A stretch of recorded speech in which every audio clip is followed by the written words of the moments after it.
ও মামা, আমি আর কতক্ষণ বাটবো? আমার হাত তো ব্যথা হয়ে গেল। আর একটুখানি কর না সোনা।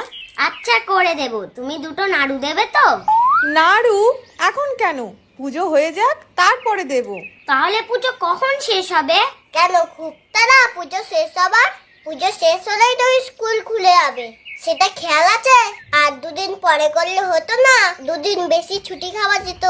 কেন, পুজো কি তোর কথা মতন হবে নাকি পঞ্জিকা অনুসারে হবে? এই লক্ষ্মী ঠাকুরের তো তাড়া কেন? দুদিন পরে আসলে তো কি ক্ষতি হতো?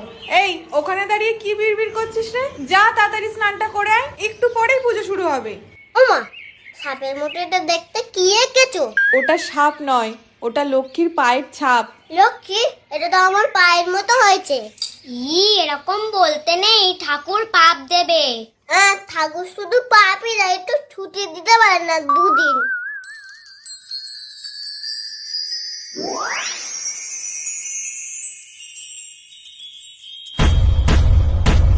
ওমা, এটা আবার কি আঁকছো?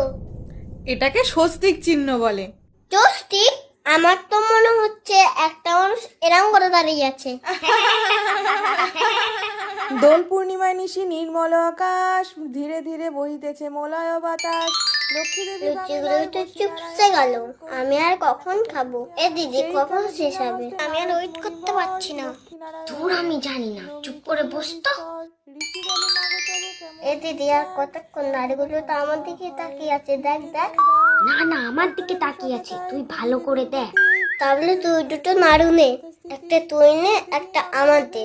ভাগ ভাগ, মা দেখতেই পাবে না। মা দেখতে পাচ্ছে না তাই কি হয়েছে? লক্ষ্মী ঠাকুর তো দেখতে পাচ্ছে।